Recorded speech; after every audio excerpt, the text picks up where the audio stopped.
Hello and welcome to this week's Beat the Block with me, Cesca Writes, here at Novelicious.com. I am here with a NaNoWriMo inspired Beat the Block for you this week. I know lots of you, the 1st of November's hit and you're like, 50,000 words, woo! And you've got a month to do it. And I know that one of the sort of amazing things about NaNoWriMo is just that enthusiasm and that energy that's created by being part of this big community of people who are all racing towards that 50,000 word target, and that satisfaction if you actually manage to sort of watch as your dial goes up and you actually hit that magical number.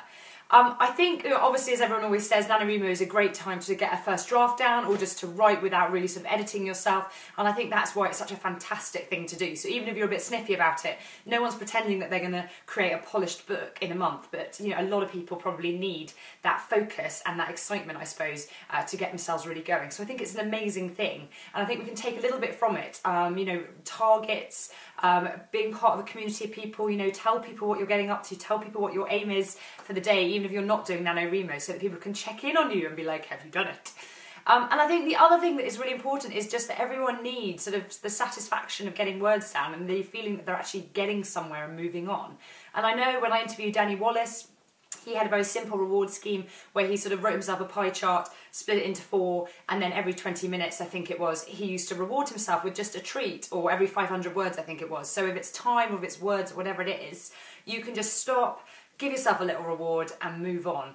Lots of people do it with food, lots of people do it with maybe some like TV time. Can you watch Downton Abbey if you've written 1,000 words today? And I think that's a really good way as well to keep your motivation up.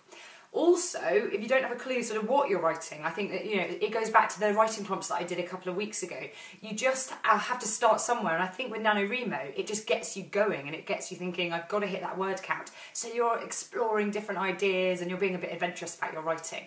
So it's all good. So if you're not signed up for it, maybe, you can sign up and you're 4 days behind, but so what, get going.